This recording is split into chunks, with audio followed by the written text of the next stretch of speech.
بسم الله الرحمن الرحيم. عن النبي صلى الله تعالى عليه وسلم أنه قال: المؤمن مرآة المؤمن. رواه البخاری و ترمذی. رسول اللہ صلی اللہ علیہ وسلم نے ارشاد فرمایا: المؤمن مرآة المؤمن. ایک مومن دوسرے مومن کے لیے شیشہ ہے، آئینہ ہے.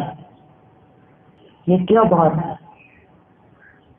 کہ رسول اللہ صلی اللہ علیہ وسلم نے یہ فرمایا کہ مومن کی مثال ایک دوسرے کے مقابلے میں آئینہ کی طرح ہے، شیشہ کی طرح ہے.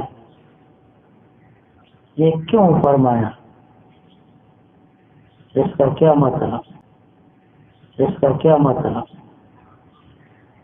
دوسرے بات، ایک مومن کے فعل کو شیشے کے ساتھ، آئینے کے ساتھ تشبیہ کیوں دی؟ وجہ شبہ کیا؟ جب ایک کو دوسرے کے ساتھ تشبیہ دی جاتی ہے تو اس میں وجہ شبہ ہوتا ہے. جیسے کہا جاتا ہے ہمارے کتابوں میں ابو یوسف ابو حنیفہ، ابو یوسف پر ابو حنیفہ کو حمل کیا. ابو یوسف مبتدا ہے، ابو حنیفہ خبر ہے.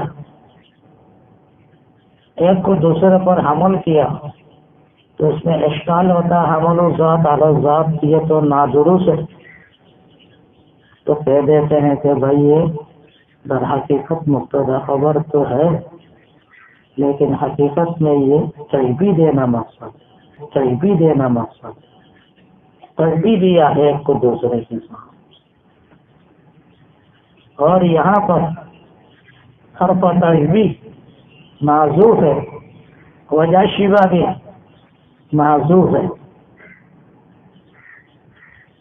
جب ایک دوسرے کے ساتھ شدت تشبہ، ایک دوسرے کے ساتھ یکسانیت ہوتی ہے زیادہ مقدار میں، تو عرب کا دستور یہ ہے ایک کو دوسرے کے ساتھ تشبیہ دیتا ہے.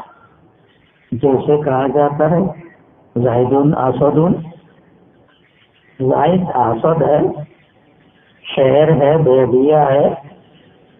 تو انسان زائد جانور تو نہیں ہو سکتا. تو کہنے کا مقصد یہ ہے، یہاں پر جانور کہنا مقصد نہیں بلکہ تشبیہ دینا مقصد ہے. شجاعت میں، بہادری میں.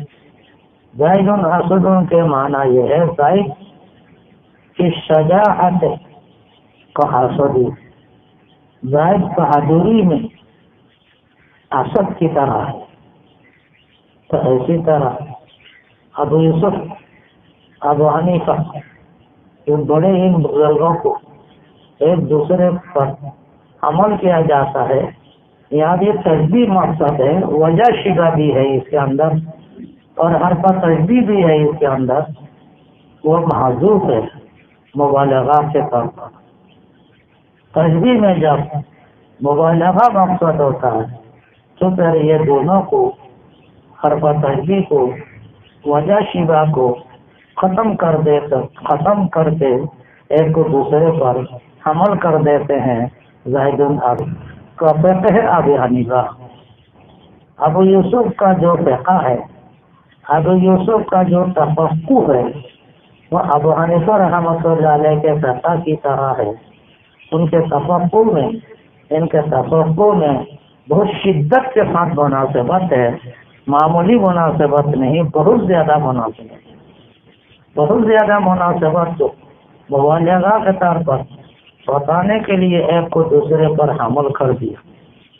تو یہاں بھی ہے تو کوئی بات ہونی چاہیے نا کہ جب ایک مومن کو تشبیہ دیا شیشے کے ساتھ، تو یہاں بھی تو کوئی وجہ شبہ ہونا چاہیے. لہذا اس حدیث کے دو مقام ہیں. ایک مقام معنی مطلب کا کیا مطلب ہے کہ ایک مومن کو شیشہ کہہ دیا دوسرے مومن کے لیے، اور دوسرا مقام یہاں پر وجہ شبہ کیا ہے؟ جہاں تک اس حدیث کا مطلب ہے اس کے بارے میں فرمایا اس کا 3 مطلب ہے۔ نمبر 1، پہلا مطلب یہ ہے ایک مومن دوسرے مومن کو جب دیکھتا یہ شیشے کی طرح ہوتا۔ کیا مطلب؟ جب شیشے کو دیکھا اس میں کچھ نظر آیا، شیشے کو جب انسان دیکھتا ہے کچھ نظر آتا ہے، تو اسی طرح ایک مومن جب دوسرے مومن کو دیکھا تو اس میں کچھ نظر آتا ہے۔ کیا نظر آتا؟ نظر یہ آتا ہے اس کا ایک احتمال نظر آنے کا یہ ہے کہ وہ آدمی جس کو دیکھا وہ دیکھنے والے کے مقابلے میں بہت زیادہ درجے کا انسان ہے۔ جو مرئی ہے، جو دیکھا گیا، جو راہی ہے، دیکھنے والے کے مقابلے میں جس کو دیکھا گیا وہ بہت اعلیٰ درجے کا انسان ہے، دین کے اعتبار سے، اسلام کے اعتبار سے اور تقویٰ کے اعتبار سے، اللہ کے مقبول اور مقرب بننے کے اعتبار سے اعلیٰ درجے کا انسان ہے۔ تو جب اس نے دیکھا اپنے سے اعلیٰ درجے کے انسان کو، بہت زیادہ متقی پرہیزگار اللہ کے مقرب بندے کو دیکھا تو پھر کرنا کیا چاہیے؟ صرف دیکھنا مقصد تو نہیں، کچھ کرنا کرنا تو ہے۔ کرنا کیا چاہیے؟ تو کرنا یہ چاہیے کہ تو بھی اس کی طرح ہونے کی کوشش کر۔ جب دیکھا آپ نے اپنے سے اعلیٰ سے اولا سے اولا، متقی سے متقی، مقبول سے مقبول اللہ کا قریب بندہ کو دیکھا، مقرب بندے کو دیکھا، تو بھی مقرب بندہ ہونے کی کوشش کر۔ یہ مقصد، اس مقصد کو رسول اللہ صلی اللہ علیہ وسلم نے شیشے کے ساتھ تشبیہ دے کر بتایا کہ دیکھو جب شیشہ دیکھتے ہو کوئی دوسرا شخص اس میں نظر نہیں آتا بلکہ اپنی تصویر نظر آتی ہے، تو یا اچھی تصویر نظر آئے گی یا بری تصویر نظر آئے گی۔ اچھی تصویر نظر آنا ایسا ہی ہے جیسے تم سے زیادہ اچھا آدمی نظر آیا تم کو۔ وہ اللہ کا مقرب بندہ ہے، متقی بندہ ہے اور پرہیزگار بندہ ہے، اللہ کا مقرب بندہ ہے۔ لہذا جب تم نے ایسے مقرب بندہ ہے، لہذا جب تم نے ایسے مقرب، ایسے اعلیٰ بندے کو دیکھا تو کیا کر، تو بھی اس جیسا بننے کی کوشش کر۔ رسول اللہ صلی اللہ علیہ وسلم نے فرمایا جب انسان ایک دوسرے کو دیکھے اور دوسرے آدمی اپنے سے اچھا ہو تو اس پر حسد کرنا نہیں چاہیے بلکہ گفتہ کرنا چاہیے۔ حسد بری چیز ہے، گفتہ اچھی چیز ہے۔ حسد کہتے ہیں کیا؟ جیسے اچھے آدمی کو دیکھا اس کے اچھائی کو ظاہر کرنے، ختم کرنے کی کوشش کرنا، یہ حسد والا جس کے لیے حسد کر رہا ہے، جس کی وجہ سے حسد کر رہا ہے، اس چیز کو ظاہر کرنے، ختم کرنے کی کوشش کرتا ہے، یہ حسد ناجائز ہے۔ اس کو تم ختم کرنے کی کوشش کرتے ہو، اس لیے حسد سے شریعت میں پناہ طلب کیا گیا، اور وَمِن شَرِّ حاسد اذا حسد کہہ کر اللہ تعالیٰ نے حاسد کے حسد سے پناہ مانگنے کے لیے کہا ہے۔ حسد کے اندر تو برائی ہے کہ ایک اچھے آدمی کے اچھائی کو تم ظاہر کرنے، ختم کرنے کی کوشش کر رہے ہو، تو حسد کرنا تو درست نہیں، لیکن گفتہ کرنا درست ہے۔ گفتہ کہتے ہیں کیا؟ جس کو اچھا دیتا تم بھی اس جیسے اچھا بننے کی کوشش کر، حسد نہ کر۔ تو حسد نہ کر، اس کی طرح تم بھی کوشش کر۔ آپ نے ایک جملہ دیکھا ہوگا بسوں کے کرب کے پیچھے لکھا ہوا ہے حسد نہ کر کوشش کر. تو پھر مجھ سے حسد تو بھی آگے جانے کی کوشش کر. دیکھو حدیث کے اس مطلب کو عقل مند لوگوں نے دیکھا لیا اور سمجھا, بسوں میں بھی دوسرے کے لیے لکھ کر دیا حسد نہ کر کوشش کر. یہاں بھی رسول اللہ صلی اللہ علیہ وسلم نے یہی مطلب بتایا. دیکھو بھائی, جب تم نے ایک عمدہ اچھا مقرب بندے کو دیکھا, ان سے حسد کرنے کے بجائے اس کی طرح ہونے کی کوشش کر. یہ اللہ کو پسند. اس کو دوسرے لفظ میں عربی میں تنافس کہتے ہیں. اللہ تعالیٰ تمہارے تنافس کو دیکھتا اور حسد کو نہیں دیکھتا. اللہ تعالیٰ تمہارے تنافس کو اچھا سمجھتا ہے, حسد کو اچھا نہیں سمجھتا. لہذا حسد نہ کرو, تنافس کرو. تنافس کیا ہے؟ تنافس کرو. تنافس کیا ہے؟ تنافس یہی ہے دوسرا آدمی کی طرح خود اپنے آپ کو بھی بنانے کی کوشش کرتا. تو یہ تو اچھی بات ہے, عمدہ بات ہے. یہ سب اچھا سے اچھا ہو, عمدہ سے عمدہ ہو, اعلیٰ سے اعلیٰ ہو, اللہ کا مقرب سے مقرب ہو. جیسے دیکھا, جس کو دیکھا کیا وہ بھی جیسے مقرب ہے, دیکھنے والا یہ بھی مقرب بن جا. تو رسول اللہ نے اس کی طرف اشارہ دیا, اس مطلب کو بتایا, اے میری امت, جب تم دیکھو اپنے سے اچھے آدمی کو, تم بھی اس جیسا بننے کی کوشش کرو. یہ مطلب ہے المؤمن مرآۃ المؤمن کا ایک مطلب. دوسرا مطلب کیا ہے؟ جب تم دیکھو گے شیشے میں تو پھر کوئی نہیں آئے گا بلکہ تم ہی نظر آؤ گے. لہذا دوسرے کو اگر نظر آ گیا تو دوسرے میں کوئی کمال, کوئی فضیلت, کوئی تقویٰ, کوئی اچھے سے نظر نہیں آئی بلکہ تم سے زیادہ گھٹیا نظر آیا. جب ایک دوسرے کو سامنے آؤ گے, ایک دوسرے کو دیکھو گے, اپنے سے گھٹیا نظر آئے گا. تو گھٹیا نظر آنے سے تو شیشہ کہنے کا کیا مطلب ہے؟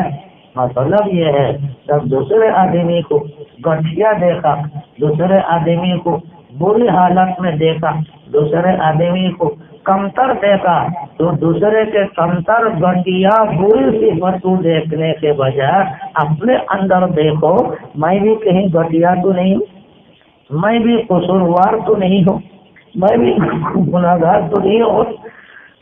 میرے اندر بھی کوئی اندر بھی ادنا پنی, میرے اندر بھی خبیث, میرے اندر بھی بری چیز تو نہیں ہے. دوسرے سے سبق لو, یا یوں کہو جسے کہہ دیا جاتا ہے کیا, برے آدمی سے نصیحت حاصل کرو, برے آدمی سے نصیحت حاصل کرو. برے آدمی سے کیسے نصیحت حاصل کرے گا؟ جیسے برے آدمی برا کام کرتا ہے تم اس جیسا نہ کرو. برے آدمی کو دیکھ کر بس تم کو خود برا معلوم ہوگا, دوسرے کو بھی برا معلوم ہوگا. لہذا تم خود بھی اپنے کو برا نہ بناؤ, اس سے نصیحت حاصل کرو. اسی کے لیے فرمایا رسول اللہ صلی اللہ علیہ وسلم نے السعید من وعظ بغیرہ, السعید من وعظ بغیرہ. نیک بخت لوگ وہ ہے جو دوسرے سے نصیحت حاصل کرتا ہے. کس سلسلے میں نصیحت حاصل کرتا ہے؟ اپنے کے اندر برائی ہے یا نہیں, اس سلسلے میں نصیحت حاصل کرتا ہے. اپنے برائی کو دور کرنے کی کوشش کرتا ہے. دوسرے کے برائی دیکھ کر, دوسرے کے برائی جب دیکھا تو یہ سوچ لو گوھر, میرے اندر بھی کوئی برائی تو نہیں, لہذا میں دوسرے کے برائی کے پیچھے کیوں پڑھوں, بلکہ اپنے برائی کے پیچھے پڑھ کر اپنے برائی سے اپنے کو صاف کرنے کی, پاک کرنے کی کوشش کر لو. نتی حال کہ جب ہمیں اپنی خبر رہے دیتے تھے اوروں کے عیب و ہنر، جب پڑی اپنے عیبوں پر نظر تو جہاں میں کوئی برا نہ رہا۔ تو اللہ کا بندہ کہتا ہے، جب بندہ کہتا ہے جب ہم نے دیکھا دوسرے کو دوسرے کی برائی نظر آ رہا، لیکن دوسرے کو برائی نظر تو آ رہا ہے اس وقت جب اپنے برائی نہیں دیکھی، لیکن جب آپ نے برائی دیکھی تو دوسرے کی برائی بس اپنے آنکھوں سے چھپ گئی۔ تو دوسرے کی کیا برائی دیکھے، خود ہم برے ہیں، لہذا ہمیں اپنے برائی سے اپنے آپ کو ہمیں پاک کرنا چاہیے۔ اس مطلب کے لیے رسول اللہ نے فرمایا، سوچ لو آئی میری امت، ایک مومن دوسرے مومن کے ایک شیشہ ہے۔ دوسرے کے اندر جب آئی دیکھو گے، یہ آئی دوسروں کے پیچھے پڑنے کے بجائے اس اپنے اندر سوچو، اپنے اندر غور کرو کہ میں برا تو نہیں، جب میں برا ہوں دوسرے کے برائی کے پیچھے کیوں پڑھو؟ اپنے آپ کو برائی سے پاک کرنا، برائی سے صاف کرنا، لہذا اپنے برائی صاف کرنے کی کوشش کرو۔ جیسے شیشہ دیکھتا ہے اس سے برائی نظر آتا ہے، داغ اور دھبا نظر آتا ہے، داغ اور دھبا کو دور کرنے کی کوشش کرتا ہے، لہذا یہاں بھی تو اپنے عیب کو، اپنے برائی کو، اپنے کمزوری کو دور کرنے کی کوشش کرو۔ دیکھو رسول اللہ صلی اللہ علیہ وسلم کے کلمہ کیسے جامع مانے ہیں۔ رسول اللہ صلی اللہ علیہ وسلم کو جو اللہ کی طرف سے خصوصی نعمتیں ملی ہیں ان میں جوان اور کریم کہتے ہیں۔ اللہ تعالیٰ نے رسول اللہ کو جامع معنی کلمہ فرمانے کی صلاحیت عطا فرما دی اور قوت عطا فرما دی۔ ان میں سے ایک مطلب المؤمن میراث المومن کے اندر یہ کہا گیا۔ کتنے ہو گیا، کتنے مطلب ہو گیا؟ 2 مطلب۔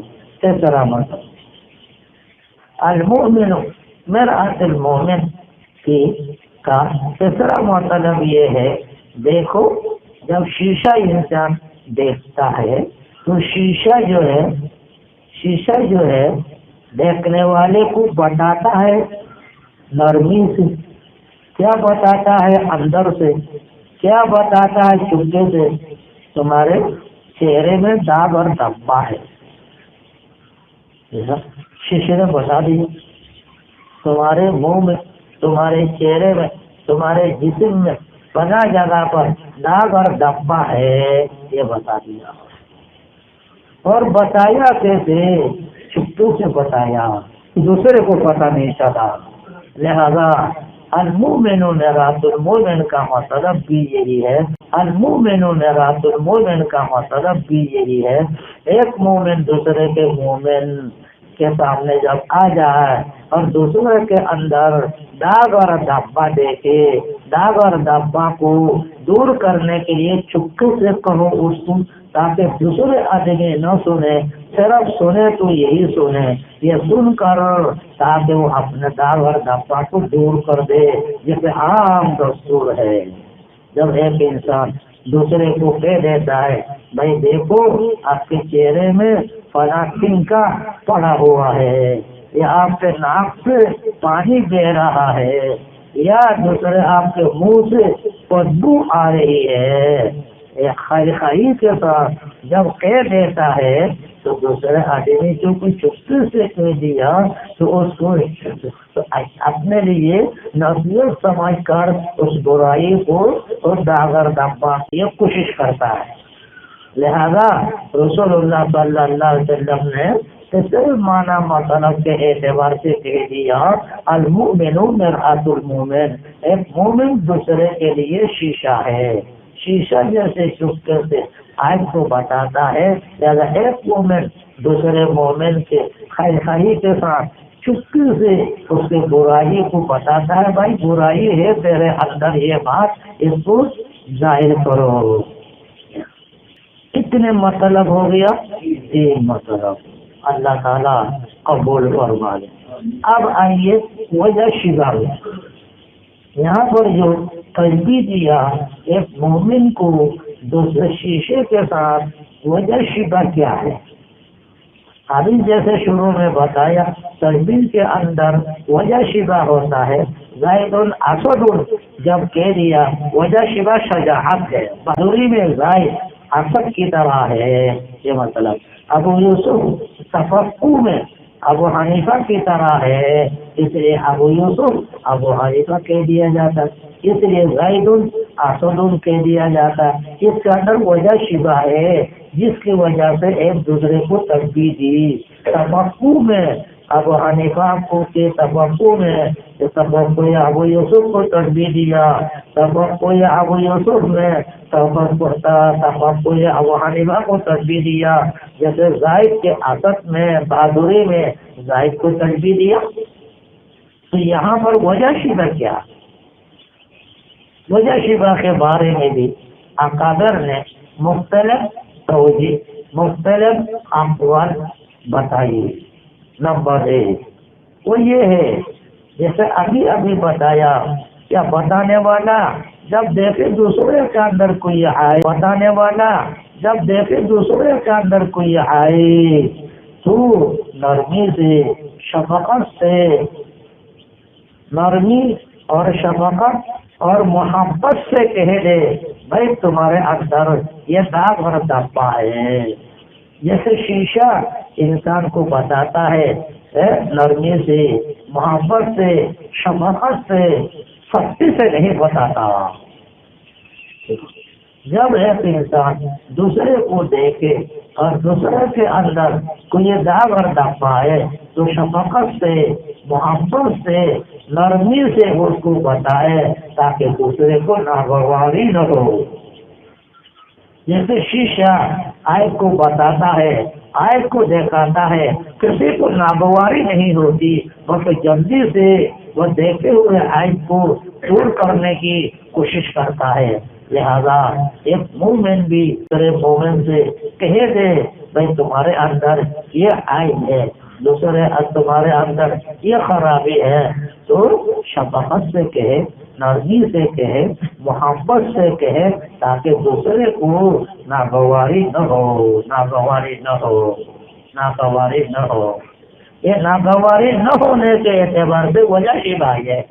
شیشہ بتانے سے جیسے ناگوار نہیں ہوتا، اسی طرح ایک مومن بھائی دوسرے کو اگر عیب بتائے تنہائی میں محبت کے ساتھ، خلوت میں نرمی کے ساتھ، شفقت کے ساتھ، ناگوار ہونا چاہیے تو اس کو قبول کر لینا۔ دوسرے قول وجہ شبہ کے بارے میں یہ ہے کہ دیکھو جب ایک عقل مند آدمی کو بتایا جاتا ہے تیرے اندر اس کو ناگوار نہیں سمجھ، ناگوار نہیں آتی، اس کو ناگواری نہیں آتی، اس کو گوارا کر لیتا ہے، بلکہ گوارا کرتا نہیں بلکہ اس کو اپنے لیے خیر اور مہربان سمجھتا۔ ایک آدمی دوسرے آدمی کو نرمی سے، محبت سے، شفقت سے جب کہہ دیتا ہے تو سننے والا اگر عقل مند ہے تو سننے والا اس کو اپنے لیے خیر خواہی سمجھتا ہے۔ اس نے میرے ناک سے پانی بہ رہا ہے، اس نے مجھے کہا ناک صاف کر لو، یہ تو مہربان آدمی ہے۔ اس نے کہا میرے منہ سے بدبو آ رہی ہے، یہ تو میرے مہربان آدمی ہے، مجھے اس بدبو کو جلدی سے جلدی دور کرنا چاہیے، جلدی سے جلدی۔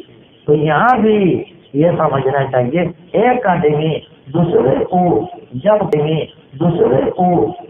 کہہ دے بھائی تمہارے اندر یہ عیب ہے، یہ فلاں ہے، یہ داغ ہے، یہ دبا ہے، ناگوار ہونے کے بجائے اس کا شکریہ ادا کرنا چاہیے۔ جزاک اللہ بشک ہم باز کر دی، مراد جان جا ہم راز کر دی، جو کہنا چاہیے۔ کہتے ہیں اکابر نے فرمایا مرزا بیدل جو بہت بڑا مشہور مسلمان شاعر تھا، اس نے بات بہت کچھ کہی شعر کے اندر، اپنے تقویٰ، اپنے پرہیزگاری، اپنے ورع، اپنے علم، ہنر، عمل بہت دے دیا۔ کہتے ہیں ایرانی بھائی نے جب اس کے شعر پڑھا تو اس پر عاشق ہو گیا۔ کہتے ضرور ایسے شاعر سے ملاقات کرنا چاہیے۔ ملاقات کے لیے ایران سے سفر کر کے ہندوستان آیا اور اس کے گھر میں دستک دی۔ خلاصہ یہ کہ گھر میں نہیں ملا، کہا حجام کے پاس گیا ہے خط بنانے کے لیے۔ حجام کے پاس گیا، دیکھا وہاں یا مرزا بیدل شاعر خط بنا رہا ہے اور داڑھی بھی منڈا رہا ہے۔ تو فوراً کہا ایرانی نے، آغا کیا ریشمی تراشی، ای بزرگ حضرات کیا تم اتنے بڑے عالم ہو کر داڑھی منڈا رہا ہے، داڑھی کٹوا رہا ہے؟ تو وہ بھی عالم تھا، اس نے کہا فوراً بولے ریشمی تراشم لیکن دلے کا سے نمی خراشم، داڑھی منڈا تو رہا ہوں لیکن کسی کا دل نہیں توڑ رہا ہوں۔ تم نے دل توڑ دیا، ایک مسلمان کو برملا کیسے کہہ دیا؟ اس پر اس کو غصہ آنے کے بجائے اب اس کو رحم آیا، سوچا اس نے تو صحیح نہیں، تو ایرانی نے اسی کے مطابق کہا کہ بلا شبہ تم کسی کا دل نہیں تراش رہے ہو لیکن دل رسول اللہ صلی اللہ علیہ وسلم نے تراشی، تو رسول اللہ کے دل تراش رہے۔ رسول اللہ نے تو یہ منع فرمایا، تو اب اللہ داڑھی کو بڑھاؤ، تم گٹھا رہے ہو۔ جب رسول اللہ صلی اللہ علیہ وسلم کا نام لیا تو یہ شاعر بے دل کو دل میں اثر پڑا، کہا واقعی میں گناہگار کر رہا ہوں، جزاک اللہ۔ اس نے یہ شعر پڑھا، جزاک اللہ کشش باز کر دی، مرا جان جا ہم راز کر دی، تو نے حقیقت دکھا دیا۔ تو ایرانی اللہ تعالیٰ تجھے جزا دے۔ تو ایسی طرح رسول اللہ فرماتے ہیں وجہ شیدہ یہ ہے اس کے اندر المؤمن میراث المؤمن کیا ہے؟ وجہ شیدہ یہ ہے اس کے اندر المؤمن میراث المؤمن کے اندر دوسرا آدمی جب دے دے خیر خیر سے، محبت سے، شفقت سے، تو اس کو ناگوار ہونے کے بجائے اس کا شکریہ ادا کرنا چاہیے، جزاک اللہ کہنا چاہیے۔ جزاک اللہ کہنے کے بارے میں وجہ شیدہ ہے۔ تیسری وجہ شیدہ یہ ہے کہ یہ دیکھو جیسے ابھی بھی بتایا، آپ نے سوچا سمجھا بھی ہوگا، شیشہ جب دیکھنے سے شیشہ جب بتاتا ہے کسی کے داغ اور دھبا کو، کیا اسی آدمی کو بتاتا ہے، دوسرے آدمی کو بتاتا ہے نہیں؟ دوسرے آدمی کو کیا بتائے گا؟ شیشہ کے سامنے جو آئے گا اسی کو بتائے گا۔ تو شیشہ کے سامنے آنے والا آدمی خاص اسی کو چپکے سے بتایا، جو شیشہ کے سامنے آیا اسی کو بتا، دوسرے کو نہیں بتایا۔ لہذا المؤمن میراث المؤمن کے اندر بھی وجہ سے بھی یہ ہونا چاہیے کہ کسی کا عیب دوسرے کو نہ بتائے، بتانا ہو تو محبت سے، شفقت سے اسی کو بتا۔ دوسرے کو بتانے میں اور خرابی ہے، کیا اس میں اور اس کو غصہ آئے گا، دشمن بن جائے گا کہ میری غیبت کیوں کی، یہ غیبت کا گناہ ہو جائے گا، ایک مسلمان کی حتق ہو جائے گا، ایک مسلمان کی آپ نے ذلت اور کیا کہتے ہیں اس کی اہانت کی ہے، اس کی برائی بیان کر کے مسلمان کی اہانت کرنا اور ذلیل کرنا یہ الگ گناہ ہے، اور غیبت کرنا یہ الگ گناہ ہے۔ تم نے گناہ پر گناہ، ڈبل سے ڈبل گناہ کیا دوسرے کو بتا کر۔ لہذا المؤمن میراث المؤمن میں وجہ شیدہ یہ بتایا کیا جب بتانا ہے کسی کے عیب، کسی کے قصور، کسی کے خطا، تو اسی کو بتاؤ کہ پھر دوسرے کو نہ بتاؤ، دوسرے کو نہ بتاؤ، دوسرے کو نہ بتاؤ۔ چوتھا قول وجہ شیدہ کے بارے میں یہ ہے کہ رسول اللہ صلی اللہ علیہ وسلم نے المؤمن میراث المؤمن جو بتایا اس سے حقیقت یہ ہے، دیکھو انسان کے ظاہری داغ اور دھبا جب تک شیشہ کے سامنے نہیں آتا، نظر نہیں آتا. دیکھو کسی کے چہرے میں داغ ہے، دھبا ہے، کیا ہے، یہ اس وقت تک نظر نہیں آتا جب تک شیشہ نہیں دیکھے گا. تو اسی طرح ظاہری عیب شیشہ سے نظر آتا ہے، لیکن اسی طرح انسان کے اندر باطنی عیب بھی ہوتا ہے. جیسے ظاہری عیب ہے اس طرح باطنی عیب بھی ہے.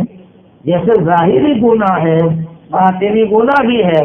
تو باطنی گناہ شیشہ نہیں دیکھا سکتا، باطنی گناہ، باطنی داغ اور دھبا، باطنی عیب یہ مسئلے دکھاتا ہے، اصلاح کرنے والا دکھاتا ہے.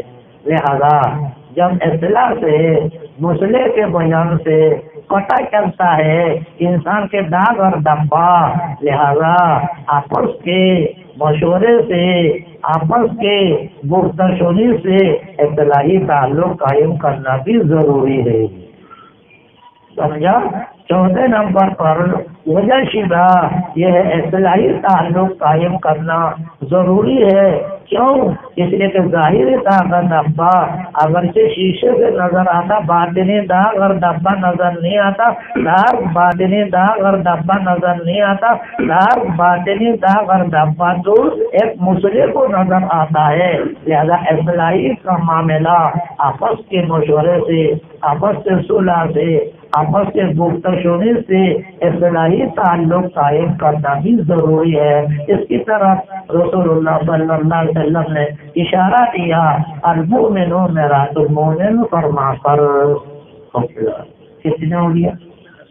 وجہ شدہ 4. پانچواں وجہ شدہ یہ ہے جیسے کہ کسی ایک مومن کو اپنے چہرے کے اندر داغ دھبا اس وقت تک نظر نہیں آتا جب تک کہ شیشہ کے سامنے نہ آئے. لہذا داغ دھبا دیکھنے کے لیے شیشہ کے سامنے آنا پڑتا ہے. اسی طرح باطنی داغ اور دھبا، باطنی عیب، باطنی گناہ، باطنی کوتاہی دیکھنے کے لیے پڑتا ہے. شیشہ کسی کے پاس جا کر دکھاتا نہیں، بلکہ دیکھنے والا خود آتا ہے شیشہ کے پاس. لہذا مسئلے کے پاس بھی آنا چاہیے تاکہ مسئلے سے آپس کے تعلقات قائم کر کے انسان اپنے باطنی عیب کو بھی ظاہر کر دے، جیسے شیشہ سے ظاہری عیب کو ظاہر کر دیتا ہے انسان.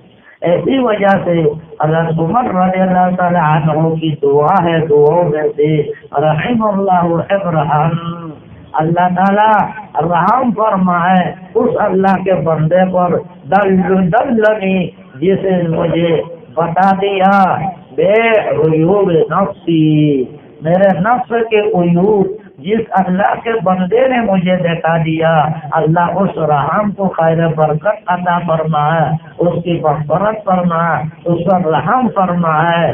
یہ دعا فرمائے، اس پر رحم فرمائے، یہ دعا دی. لہذا دوسرے آدمی بھی اگر کسی کو باطنی عیب دیکھا دیتا ہے اس کو اپنے لیے مہربان سمجھنا چاہیے، مہربان سمجھنا چاہیے. ایک بچہ تھا، وہ کھیلنا چاہتا ہے چاقو اور چوری سے. ماں آئی، جلدی سے لے لی اس کے ہاتھ سے. کیوں؟ ماں کو مہربانی ہے، مہربان ہے ماں. ایسے بتا ہے بچہ نا سمجھ ہے، اسے چاقو اور سمجھ سے کھیلنے کی چیز نہیں، یہ تو انسان کو زخمی کر دے گا. چھین لیا. جب چھین لیا بچہ اب لوٹنا شروع ہو گیا، لیٹنا شروع کر دیا، چیخنا شروع کر دیا مٹی میں.